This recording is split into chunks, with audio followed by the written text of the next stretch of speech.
Pessoal, vamos então aqui falar sobre os modelos clássicos de desenvolvimento de software. Vou dar uma breve contextualizada e falar o porquê, quais foram os motivos do surgimento dessas metodologias. Então vamos lá, vamos entender um pouquinho o que é e qual foi o contexto por trás disso. Essas metodologias, elas são abordagens estruturadas e sequenciais que foram amplamente utilizadas nas primeiras décadas da engenharia de software. Elas surgiram com o objetivo de organizar e padronizar o processo de desenvolvimento, tornando-o mais previsível, documentado e controlado. Certo, para a gente entender o motivo por trás das criações desses modelos, e também para falar um pouquinho mais sobre, vamos voltar um pouquinho no tempo. Então, ali entre a década de 60 e 70, havia um grande desenvolvimento do hardware, né? E do software também. Mas o hardware ele estava se desenvolvendo muito. Então, em comparação, né, ao que a gente teve de desenvolvimento, de evolução e percepção entre hardware e software, o hardware estava ali, anos-luz à frente do desenvolvimento de softwares. Então, os projetos de software, né, eles frequentemente ultrapassavam os prazos e orçamentos previstos. Muitas vezes, né, os projetos eram entregues com grandes falhas, que eram difíceis ou até mesmo inviável de se utilizar eles. Né? Havia uma falta de processos, né? Não havia uma padronização para planejar, desenvolver e testar um software. E a engenharia de software era uma disciplina jovem, né? Ainda não tinha métodos bem definidos para o desenvolvimento de software. Então, a gente tendo em vista esse contexto, a gente teve uma necessidade de fazer o controle do planejamento, do desenvolvimento de software, né? A gente ter uma grande documentação e, tendo em vista todo esse contexto, surgiu aqui os modelos clássicos de desenvolvimento de software. Eles surgiram para justamente tentar sanar esses problemas, tentar padronizar, criar metodologias para o desenvolvimento e a gente fosse ali encaminhando para diminuir esses problemas e também, né, equiparar um pouco ali, alinhar, né, a parte de software e hardware. Vamos passar aqui o slide. Certo. Vamos lá então falar sobre os benefícios dos modelos clássicos. Eu separei aqui 4 benefícios que eu acho bastante importante citar. Vamos falar sobre o primeiro deles, né, a redução de riscos. Então, o planejamento detalhado minimiza surpresas durante o projeto. Isso quer dizer, os modelos clássicos eles seguem etapas bem definidas, né, seguidos por requisitos, análise, design, implementação e testes, que a gente vai ver mais adiante, apesar de alguma das metodologias, dos modelos, mudarem um pouco sua sequência, mas eles seguem um grande padrão. Então, ele ajuda as equipes a saber exatamente o que fazer em algum momento. Ele é útil também para o planejamento detalhado. A gente vai ter uma melhor documentação. E isso, né, a gente ter essa melhor gestão do nosso projeto, vai ajudar a gente a ter uma melhor visualização até dos nossos requisitos, de certa forma. Uma facilidade de gerenciamento vai ajudar na redução de riscos. Outra coisa que eu acabei de dizer também é a documentação completa. Ela vai facilitar a gestão e acompanhamento do progresso do projeto. Então é isso, ó. A geração de documentos formais em cada fase dos nossos modelos vai ajudar no nosso gerenciamento também. E vai ajudar a gente entender melhor o nosso projeto. Vai facilitar a manutenção do sistema, também a transição entre as equipes. E ele, enfim, é muito importante. Gerenciamento facilitado, então nós vamos ter etapas claras que vão ajudar o controle e o acompanhamento do progresso do desenvolvimento do nosso software. E a previsibilidade. Lembra aqueles problemas que a gente tinha lá na década de 60 e 70? Então, com esses modelos, a ideia é que os custos e os prazos fiquem mais controlados e previsíveis. Vamos falar então sobre o modelo cascata, o modelo waterfall, que eu acho que é um dos modelos mais conhecidos dos modelos clássicos que a gente tem. Eu separei aqui, né, não só para esses modelos, mas para os próximos também, da seguinte forma. A gente vai ter o uso ideal, que a gente deve utilizar esse modelo, quando a gente deve evitar, as vantagens e desvantagens, e logo a seguir também o diagrama desse modelo, para facilitar o entendimento, para a gente ver melhor como funciona o fluxo. Então, qual seria o uso ideal para esse modelo? É quando a gente tem requisitos bem definidos, ou seja, quando a gente entende do projeto, a gente sabe que a gente não vai precisar ficar alterando ele, a gente entende o que a gente precisa fazer, enfim, quando nós temos requisitos bem definidos. Quando a gente quer também baixo risco para o nosso projeto, porque a gente ter os requisitos bem definidos, consequentemente os riscos vão ser menores, né? A gente vai ter menos dor de cabeça com mudanças enfim, faz parte desse processo. Quando a gente quer garantir que cada fase do projeto seja concluída antes da passar para a próxima, então esse é um dos modelos mais rígidos, a gente vai ver. Os outros tendem a ser rígidos também, mas com algumas flexibilidades ali, de alguma forma, mas esse aqui é o mais sequencial de todos. E quando a gente quer também prazos e orçamentos rígidos. E quando a gente deve evitar esse modelo? Quando nós temos requisitos incertos, foi o que eu disse ali, a gente ter projetos que ficam mudando, a gente precisa de tal coisa, não, esquece, vamos fazer outra coisa, sabe? Esse tipo de coisa. Quando nós temos projetos bastante complexos e também a parte dos requisitos, né, quando nós temos mudanças frequentes. A vantagem desse modelo é a sua simplicidade, vocês vão ver aqui até pelo diagrama, que ele é um dos modelos mais simples, né, mais tranquilo de ser entendido, de ser aplicado. A gente tem uma fácil gestão, uma boa documentação e também ele apresenta baixo risco. A desvantagem desse modelo é a sua rigidez e a sua dificuldade de mudanças. Vamos lá então aqui, passar para o nosso diagrama. Então primeiro a gente tem a parte de requerimento, que seria ali a parte de requisitos do nosso projeto, que a gente vai sentar com o cliente, a gente vai conversar, a gente vai entender o que deve ser feito no projeto, a gente vai entender ele. Depois a gente tem a parte de projeto mesmo, que seria a parte de design. Então, a gente tem os requisitos, a gente vai montar, vai fazer diagrama de banco de dados, a gente vai entender, né? Não ainda codificando, mas a gente é uma meio da mescla entre a codificação e os requisitos. A gente vai ver como seriam feitas essas coisas, né? A gente vai fazer o design do nosso sistema. Logo após isso, a gente tem a implementação, seria mesmo a parte da codificação, a implantação dos nossos códigos, implantação dos requisitos, né, dos funcionais, não funcionais também, implantação de testes de unidades, se a gente for ter. Seguintemente, né, em seguida temos a parte da verificação, é para ver se o sistema está todo ok, se ele cumpre com todos os requisitos, né, a gente conversa com o nosso cliente, ver se é isso que ele quer mesmo.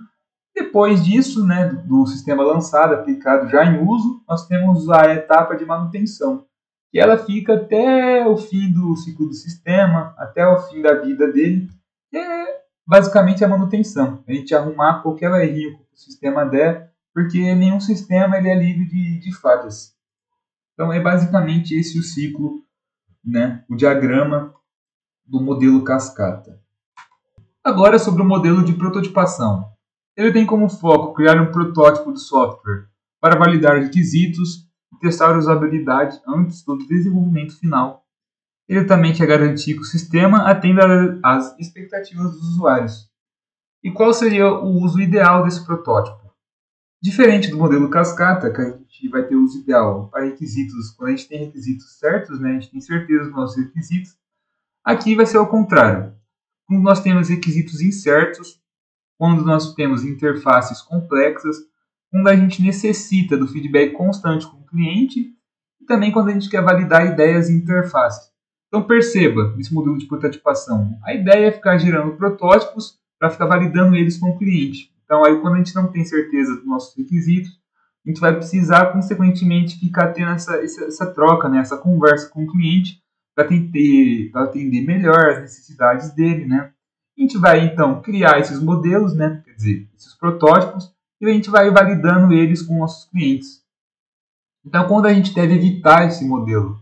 Quando a gente tem um orçamento restrito, por conta, né, de se ficar desse loop aí, né? Nessa criação de protótipos, validação, cria outro, vai e volta. Então, isso gera um certo tempo, né? Demanda um certo tempo. Por conta disso, mais dinheiro. Então, projetos com pouco tempo também, foi isso que eu acabei de dizer. E quando a gente tem alta preocupação com performance, segurança ou confiabilidade, porque, né, o foco de um protótipo não é esse, não é se preocupar com performance, segurança ou confiabilidade. Então, por exemplo, se a gente fosse usar esse modelo para um banco, não seria tão interessante, porque um banco a gente não compensaria fazer um protótipo que não focasse em segurança, né? Então a gente poderia usar outro modelo para um banco que já começasse pensando já nesses requisitos não funcionais que seriam, por exemplo, de segurança. Falando agora sobre vantagens, eles reduzem o risco, melhora a comunicação e permite ajustes antes da entrega final, diferentemente do modelo cascata, que a gente tem etapas lineares, que a gente não pode retroceder. Esse aqui a gente permite testar, né, os protótipos, a gente fazer ajustes e depois, aí sim, fazer a entrega final. E as desvantagens desse modelo é que os protótipos são descartados, a gente tem uma gestão complexa, pode prolongar o tempo do projeto, de acordo com os protótipos, né, com o tempo para fazer eles, para fazer os ajustes, e também tem uma grande chance da gente confundir o protótipo com o produto final. Afinal, não é a mesma coisa.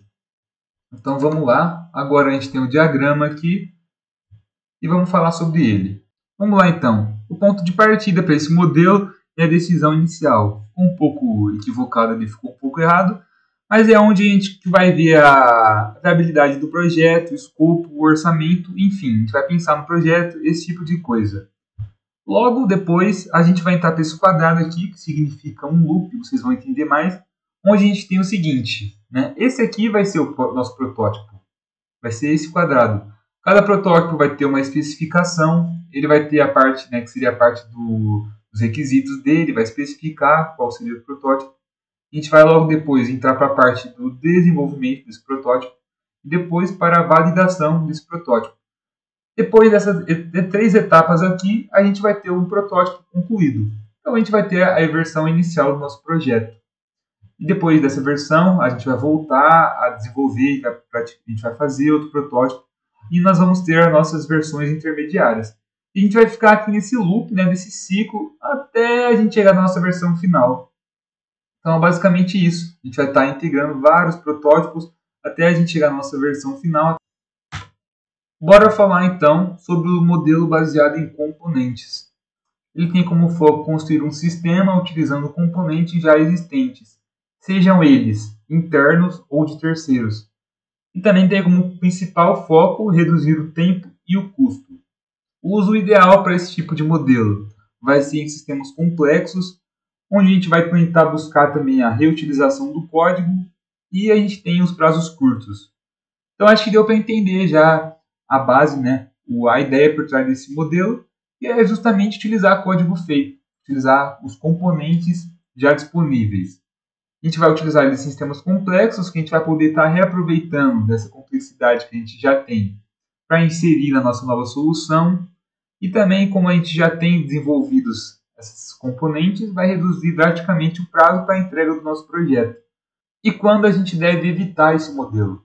Quando nós temos componentes indisponíveis, ou seja, quando nós temos componentes que a gente não conseguiria utilizar para esse projeto que a gente está desenvolvendo, quando nós temos requisitos em constante mudança. Então, veja, não faz muito sentido a gente ter componentes e ter que mudar eles, né, alterar eles para que eles consigam se adequar aos requisitos do nosso projeto atual. Não faz sentido e isso também ia acabar, né, com os nossos usos ideais, que seriam prazos curtos. A gente estenderia o prazo do nosso projeto por conta disso. Então não faz muito sentido. E quando a gente tem a falta de controle sobre o código desses componentes. Então não seria muito interessante utilizar em casos assim também. As vantagens para esse modelo é que a gente vai economizar tempo, a gente vai estar utilizando coisas já existentes, nós vamos aumentar a confiabilidade e usar soluções de alta qualidade já existentes. Né? A gente vai aumentar a confiabilidade por conta disso, a gente vai estar podendo utilizar já soluções que foram validadas, já tem alta performance, então a gente já tem esse grau de confiabilidade na nossa aplicação. As desvantagens desse modelo é que em alguns casos a integração pode ser complexa, nós vamos ter menos flexibilidade, porque os componentes já estão feitos, né? Então para alterar é difícil. E também é difícil manter a compatibilidade entre os componentes e também componentes com o nosso projeto em si. Esse aqui eu separei esse diagrama aqui, Somerville, de 2007. E vamos lá. Vai começar com especificações dos requisitos. A gente vai ter que saber o que deve ser feito no nosso projeto. E aí a gente vai fazer análise de componentes. A gente vai ver o que nós temos para ser utilizado, quais componentes nós podemos utilizar, para que eles servem, esse tipo de coisas. A gente vai fazer as modificações de requisitos se necessário, né, com base nesses componentes que a gente tem. E a gente vai fazer o projeto do sistema com o reuso. Então a gente vai, às vezes, adequar algum requisito que a gente tinha. No nosso projeto, veja, a gente não vai alterar o componente para utilizar no nosso projeto. Dependendo, a gente vai alterar o nosso projeto para ele se adequar com o nosso componente, né? Mas sem alterar os requisitos. Então, a gente vai fazer esse projeto de sistema com reuso. Logo após isso, a gente está claro que deve ser feito. A gente vai fazer o desenvolvimento e a integração desse sistema. Ou seja, a parte de codificação mesmo. E logo após isso, a gente vai ter a parte de validação do sistema, onde o sistema vai ser validado, vai ser testado, e depois vai ser disponibilizado também. E agora falando sobre o modelo incremental, que tem como foco construir um sistema em módulos ou incrementos, adicionando funcionalidades ao longo do tempo. Ele permite entregas parciais e também nos ajuda a receber um feedback contínuo durante o desenvolvimento. Então vocês podem perceber, né, vendo essa parte aqui, que ele tende a ser bastante semelhante com o nosso modelo de prototipação. Mas há algumas diferenças e a gente vai entender isso melhor logo adiante. Qual que é o uso ideal para esse modelo? Quando nós temos requisitos iniciais bem definidos e quando a gente quer fazer entregas em partes também. Quando a gente quer que as nossas entregas sejam rápidas e contínuas também. Quando queremos adaptação a mudanças e um risco de falhas reduzidos. E quando a gente deve evitar esse modelo? Quando nós temos requisitos totalmente definíveis e estáveis desde o início. Então veja, se a gente tem isso, seria melhor a gente utilizar outro modelo, como por exemplo o modelo cascata, né, que ele é mais sequencial e trabalha melhor quando nós temos requisitos totalmente definidos. Outro fator que a gente deve evitar nesse modelo é quando nós temos recursos limitados para a manutenção contínua. Que seria a mão de obra, né, também o dinheiro para estar ali fazendo a manutenção contínua. E quando a gente quer velocidade, quando a gente quer tempo de entrega, a gente quer que esse projeto seja entregue mais rápido, não seria o ideal estar utilizando esse modelo de incrementos. Quais as vantagens desse modelo? Ele é flexível, ele reduz os riscos do nosso projeto, ele permite entregas rápidas e um feedback contínuo também. E as desvantagens? Ele requer uma arquitetura sólida e também uma integração desses incrementos complexos, além de uma boa coordenação entre os desenvolvedores para estar ali integrando esses incrementos. Porque muitas vezes esses incrementos eles não vão ser feitos pelas mesmas pessoas. Então essa boa comunicação, essa boa coordenação vai ser crucial para esse modelo. Vou passar agora para o diagrama, onde a gente vai conseguir entender mais também as diferenças dele com o modelo de prototipação. Então vamos lá. Vamos passar aqui. Então vamos lá, pessoal. Acho que antes da gente ver o diagrama, é importante a gente recapitular um pouco, só para ficar bem claro a diferença entre esse modelo de incremento e o modelo de prototipação. Então, sobre o modelo de prototipação, o objetivo principal dele vai ser entender e refinar os requisitos do sistema antes de ser desenvolvido. Então, quando a gente não tem requisitos certos, a gente quer desenvolver um protótipo, uma versão simplificada do sistema, né, com funções básicas, funcionalidades básicas, fluxos, telas, enfim. Então, o protótipo ele vai ser apresentado para o cliente, para a gente coletar esse feedback. A gente vai ter o entendimento do feedback. Daí, o sistema real vai ser desenvolvido do zero, com base no que foi aprendido naquele ciclo que a gente viu. Então, a gente vai ter uma exploração de ideias no modelo de prototipação. Agora, no modelo incremental é um pouco diferente. O objetivo vai ser construir o sistema final em partes, né, que seriam os incrementos, já com as funcionalidades completas. Então, a gente já vai estar construindo o nosso produto final já com esses incrementos, né? Diferente dos protótipos que vão ser descartados, como a gente viu. Então, como funciona? O sistema vai ser dividido em módulos. Cada parte projetada ela vai ser desenvolvida, testada e entregue separadamente. A gente vai ver melhor isso aqui no fluxo. E cada incremento ele vai acrescentar ao produto até chegar na versão final. Então, ele vai ter como foco entregar valor contínuo, mantendo a versão funcional desde os primeiros ciclos. Então, isso aqui é bom, diferente do modelo cascata. A gente vai ter um modelo funcional para o cliente testar só no final de todo o processo. Aqui a gente vai ter já um modelo funcional, um produto funcional desde o nosso primeiro ciclo.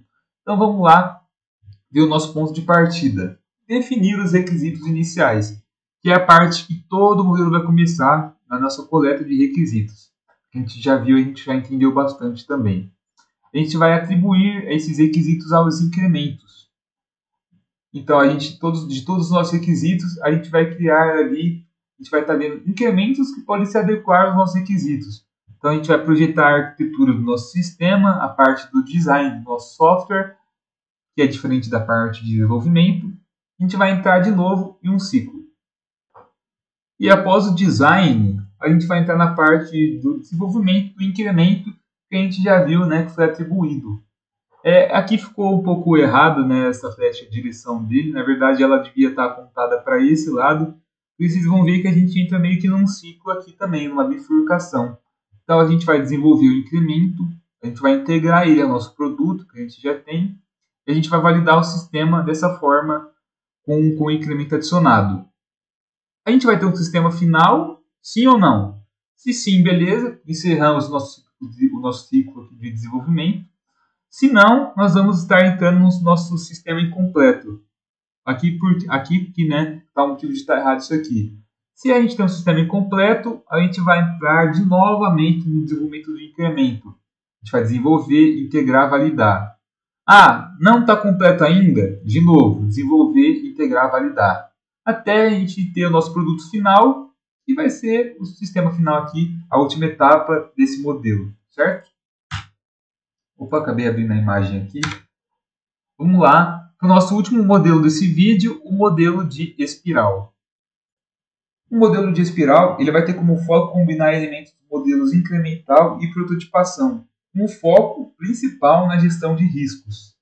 Ele vai querer desenvolver os sistemas em ciclos, identificando e mitigando, né, diminuindo, apagando os riscos em cada fase. Por conta disso, o nome é espiral. E como uso ideal, temos projetos de alto risco, que precisam dessa gestão de riscos, né, essa mitigação de riscos, onde nós temos requisitos e projetos complexos, e onde a gente quer um processo iterativo, onde há a melhora e a qualidade ao longo do tempo desse software, a cada ciclo da espiral. E quando a gente deve evitar esse modelo? Quando nós temos projetos simples, então valeria a pena aplicar esse modelo, que ele é mais complicado, ele é mais complexo de se entender e aplicar em projetos simples. Quando a gente tem equipes inexperientes também, por conta disso, por conta da complexidade, e também quando a gente tem um baixo orçamento, que entra naquilo que a gente disse logo acima. As vantagens desse modelo é quando a gente vai ter uma gestão eficaz de risco e também uma grande flexibilidade dele. E as desvantagens é que ele é bastante complexo e custoso por conta do tempo de desenvolvimento e também da mão de obra que deve ser mais qualificada. Então vamos passar aqui para o seu diagrama e vamos lá, pessoal. Vamos entender sobre esse modelo de espiral vendo o diagrama aqui. A gente sempre vai iniciar do centro, que é a parte de início, e a cada iteração, a cada volta dessa espiral, a gente vai estar entrando nas atividades chaves, onde a gente vai começar pela comunicação, que envolve a interação com o cliente para a coleta de requisitos. Feito isso, vamos ter o planejamento, onde a gente vai ter a estimativa do projeto, né, o cronograma, análise de riscos, esse tipo de coisa. Logo após isso, a modelagem, como nos outros modelos também, vai ser da mesma forma. A construção do software, a implantação dos códigos, teste de unidade. E depois disso, a gente vai ter a entrega, que vai ser parcial ou completa. Vai depender da nossa iteração, da maturidade que o nosso projeto vai estar. E a cada volta nessa espiral, ele vai refinar ou vai expandir o nosso software. Por isso que ele é um modelo de gestão de riscos, onde a gente vai querer trabalhar quando nós temos alto risco no processo. A cada volta aqui, a gente vai ter um processo de manutenção que vai estar apagando, vai estar mitigando os problemas, os riscos do nosso software. E a cada volta, a gente vai estar entregando uma etapa melhor. Então, veja, um ciclo é tudo igual. Agora, numa espiral, a cada volta, apesar de no começo parecer semelhante, cada processo, a gente vai percebendo que a cada volta, cada ciclo, cada iteração, nosso produto, nosso projeto, ele vai estar melhor desenvolvido, com menos riscos. Então, seria essa a vantagem do nosso modelo de espiral. Seria esse o nosso uso, certo? Eu deixei aqui um comparativo entre os modelos clássicos. A gente está chegando no fim do vídeo e a gente viu nesse vídeo 5 modelos. São eles o cascata, prototipação, baseados em componentes, incremental e espiral. Eu separei algumas características deles aqui também, como a complexidade, a flexibilidade, o gerenciamento de riscos e também a adequação. Então eu peço que nesse momento vocês pausem o vídeo, vejam essa tabela, analisa tudo, vê se está de acordo e deixem nos comentários aí também. Discutam sobre o que a gente viu na aula de hoje, vê se vocês concordam com isso. E essa aqui é uma forma de a gente conseguir entender melhor e decorar também quais seriam os usos desses projetos. Eu acho que eu não poderia encerrar esse vídeo aqui sem falar um pouquinho também sobre o surgimento dos modelos ágeis. E a gente entender também alguns dos problemas que vieram surgindo ao longo do tempo com as metodologias clássicas. Na verdade, são problemas que sempre estiveram lá, mas que a gente foi percebendo, a gente foi começar a se afetando mais ao longo do tempo, e isso exigiu mudanças. Seriam, no caso, as metodologias ágeis seriam, como a gente pode dizer, os filhos das metodologias clássicas. Então a gente viu que nas nossas metodologias clássicas as mudanças durante o projeto eram difíceis, realmente desafiador propor mudanças, de ter a flexibilidade na hora do desenvolvimento, apesar de que alguns modelos eles tentam de alguma forma ser mais flexíveis, mas não da forma como os modelos ágeis. A gente tem testes tardios e também muitos bugs no final. Então a gente tem processos de testes muito no fim do nosso ciclo de desenvolvimento, o que acaba não sendo bom, porque a gente poderia estar refinando o software, assim como os modelos ágeis fazem hoje em dia. A gente tem uma documentação excessiva e engessada, e diferente da proposta dos modelos ágeis, que tendem a ter as documentações mais enxutas, leves, mais sutis também do que elas vão apresentar, mais diretas, a documentação excessiva pode acabar sendo desatualizada por conta de preguiças, coisas desse tipo. E outro dos fatores também, que ao meu ver, um dos mais importantes, é pouco envolvimento com o cliente. Então, nos modelos ágeis, que é assunto para outros vídeos, inclusive, a gente vai ter um maior envolvimento com o cliente, para a gente entender o nosso produto, ter requisitos mais certos, e também para a gente conseguir fazer mais modificações no nosso sistema. Então eu separei também essa imagem aqui para a gente conseguir diferenciar um pouco os dois modelos. Então os modelos clássicos, a gente tem fases bem definidas, fases bem sequenciais e rígidas, um planejamento detalhado, temos o teste no final e uma documentação extensa.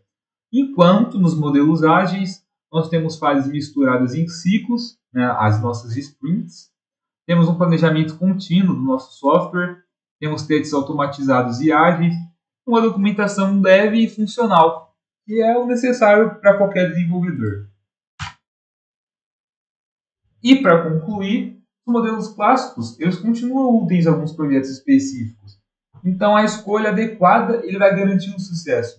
Então não quer dizer que são processos antigos, poucos utilizados, que eles não vão ser inúteis em alguns projetos. Em alguns projetos exclusivamente, eles vão até ser melhores do que a gente usar um modelo ágil. Então, tudo vai depender do contexto. Então, um bom engenheiro de software sempre tem que ficar de olho nisso. Então, é sempre interessante a gente conhecer os nossos modelos para quando a gente perceber alguma situação em que seria melhor a gente aplicar ele, a gente poder estar utilizando. Então, acho que esse foi o vídeo. Espero que todos tenham gostado dele. Espero que minha didática seja boa também. Peço também o feedback. Se você gostou do vídeo, deixa nos comentários. Se você quer fazer alguma observação também, algum comentário, estou aberto e também peço, por favor, para que comente de forma respeitosa. E é isso. Agradeço, obrigado e até o próximo vídeo. Valeu!